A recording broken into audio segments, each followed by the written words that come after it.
Everyone, बच्चों आज हम जैव निम्नीकरणीय पदार्थ और अजैव निम्नीकरणीय पदार्थों के बारे में कुछ पढ़ेंगे।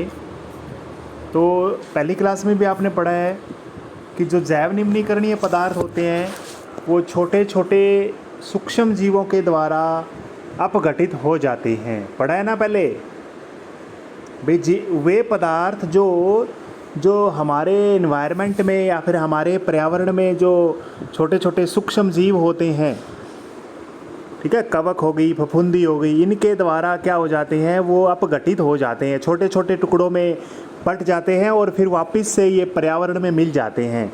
तो वो पदार्थ जैव निम्नीकरणीय पदार्थ होते हैं।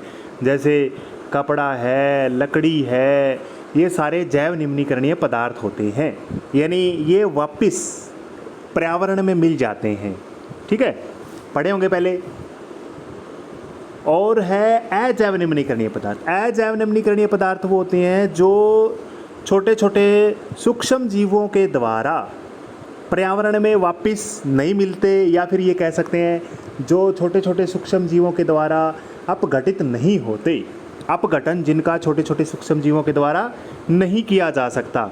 जैसे प्लास्टिक हो गया है ना, प्लास्टिक, क्या ये जो भी प्लास्टिक है, पॉलीथीन है, ये जो बनते हैं, क्या ये वापस पर्यावरण में मिल सकते हैं? नहीं मिल सकते।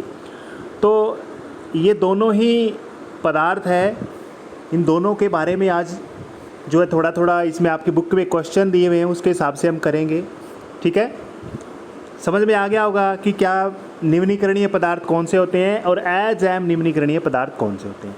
यानी जो छोटे छोटे सूक्ष्म जीवों के द्वारा जो अपघटित यानी वापस पर्यावरण में मिल जाएंगे वो निम्नीकरणीय होते हैं, और अजैव का मतलब वो हो जाएंगे जो वापस नहीं मिलेंगे। इसका अजैव वाले एग्जाम्पल क्या बताया मैंने प्लास्टिक है ना, और जैव निम्नीकरणीय में कपड़ा हो गया, लकड़ी हो गई है ना, ये वापस पर्यावरण में मिल जाते हैं। चलो इसके आपकी बुक में एक्सरसाइज में कुछ क्वेश्चन दिए हुए हैं, उसको आंसर के साथ में हम पढ़ते हैं। चलो देखिए, देखो इसमें क्या लिखा हुआ है। पहला क्वेश्चन दिया हुआ है, क्या कारण है कि कुछ पदार्थ जैव निम्नीकरणीय होते हैं और कुछ अजैव निम्नीकरणीय होते हैं।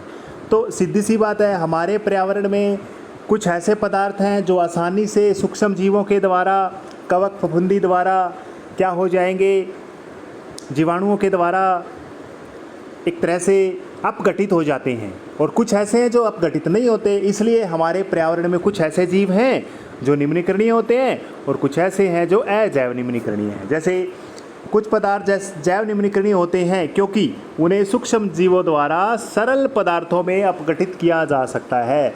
सरल यानी जो एनवायरनमेंट में, पर्यावरण में मिल जाएंगे दोबारा से। सूक्ष्म जीव, जैसे जो सूक्ष्म जीव होते हैं ना, वो क्या है, जैसे जीवाणु हो गया या कवक हो गई, ये सूक्ष्म जीव है भाई। ये मृत जीवी होता है जीवाणु। जीवाणु क्या होता है? जीवाणु आपने सुना होगा, जीवाणु का नाम है ना बैक्टीरिया, यानी जो इनके अंदर एक कोशिका होती है ना, एक कोशिका वाले जीव है ये। तो सूक्ष्म जीव क्या करते हैं, देखो ये दोनों प्रकार के सूक्ष्म जीव इसमें दिया हुआ है, वो विशेष प्रकार का एंजाइम छोड़ते हैं अपने किसी भी बॉडी पार्ट से। क्या करते हैं, वो एंजाइम छोड़ देते हैं और जो वो पदार्थ है उनका अपघटन कर देते हैं। क्या कर देते हैं, उनका अपघटन कर सकते हैं, यानी उनके अंदर एक तरह से पावर होती है वापस एनवायरनमेंट में, पर्यावरण में मिलाने के लिए चीज़ों की। लेकिन उन्हीं पदार्थों को करेंगे जो निम्नीकरणीय पदार्थ होंगे। ठीक है, एक बात याद रखनी है। लेकिन कुछ ऐसे पदार्थ होते हैं जैसे पॉलीथीन है, प्लास्टिक है, कांच है, इनको अगर एंजाइम छोड़ेंगे तो इनका कोई प्रभाव नहीं पड़ता। इसलिए ये पदार्थ क्या कहलाएंगे, यानी पर्यावरण में वापस नहीं मिलेंगे ये, और इनको क्या बोलेंगे, अजैव निम्नीकरणीय पदार्थ बोलेंगे। ठीक है, छोटा सा क्वेश्चन है, पहले पढ़ा होगा आपने। अगला क्वेश्चन करते हैं। देखो दोनों प्रकार के जो पदार्थ है ना, जैव वाले भी हमारे लिए समस्या हैं और अजैव वाले भी समस्या करते हैं। जैव वाले कैसे करेंगे, जैसे कोई छिलका है, कोई सब्जी है, वो अपघटित तो हो जाएगी लेकिन उससे दुर्गंध आती है ना, तो यानी एनवायरनमेंट में क्या आती है, दुर्गंध फैलाते हैं, गंदगी फैलाते हैं। निम्नीकरणीय पदार्थ की बात कर रहा हूँ बच्चों, निम्नीकरणीय यानी जो पर्यावरण में मिल जाते हैं वो। तो मिलने वाले यानी उनसे काफ़ी सारी गंदगी आती है, दुर्गंध आती है, तो इनकी वजह से बीमारियाँ फैलती है, और ये काफ़ी सारे जो रोगों के कारण होते हैं, यानी रोगाणु, जिनकी वजह से हमें रोग लगते हैं, उनके लिए भी वो घर बन जाते हैं। ठीक है, आपने देखा होगा आस पड़ोस में कूड़ा कचरा वो अपघटित तो हो जाएगा धीरे धीरे, पर्यावरण में वापस मिल जाएगा, लेकिन उनमें काफ़ी सारे छोटे छोटे रोगाणु पैदा हो जाते हैं। जैसे आपने देखा होगा मलेरिया वगैरह है ना, मलेरिया के मच्छर हैं मादा, यानी पढ़ेंगे आगे। तो इसमें काफ़ी सारे जीवाणुओं के लिए, रोगाणुओं के लिए क्या हो जाती है, वो जगह बन जाती है और वो रोग फैलाती हैं। ठीक है, इसी तरह से अजैव का क्या प्रभाव पड़ता है, जैसे प्लास्टिक है, पॉलीथीन है, कांच है, वो हमारे पर्यावरण को कैसे प्रभावित करेंगे।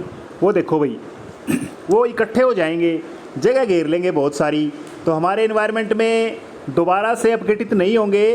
तो जो हमने पढ़ा है श्रृंखला, यानी कह सकते हैं हमने साइकिल पढ़ा है ना, इकोसिस्टम, पारितंत्र के अंदर गड़बड़ी कर देते हैं। वो किसके अंदर, पारितंत्र के अंदर हमारे गड़बड़ी कर देते हैं, जो पीछे हमने पढ़ा था। तो यानी ये आसानी से अपघटित नहीं होंगे, तो ढेर बन जाएगा इनका, कंप्लीटली क्या बन जाएगा इनका, ढेर बन जाएगा, और वो जगह ही घेरेंगे हमारे लिए।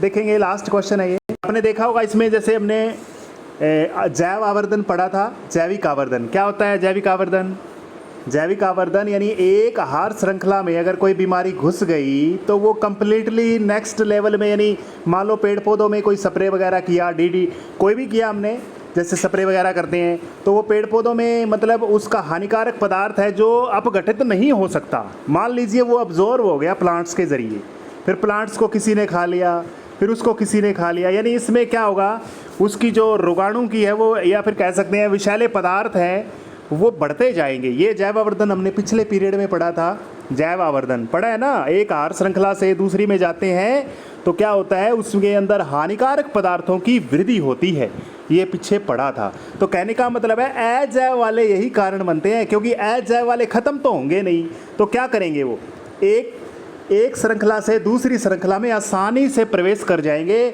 और उनकी मात्रा इतनी ज़्यादा हो जाएगी कि उनके लिए उपभोक्ताओं की वृद्धि कह सकते हैं, या फिर जनन की क्षमता तक की प्रभावित कर सकते हैं बच्चों वो। ठीक है, और इससे वायु है, जल है, मृदा है, इनके अंदर भी क्या करते हैं, इनके अंदर जो जीव रहते हैं उनके अंदर भी स्वास्थ्य को प्रभावित करते हैं। मिट्टी के लिए हो गया, वायु के लिए हो गया, है ना, पानी के लिए हो गया, उसके लिए जो जीव उसके अंदर रहते हैं उनके लिए वो प्रभावित करते हैं। ठीक है बच्चों, इतना ही करेंगे आज, छोटा सा टॉपिक था ये।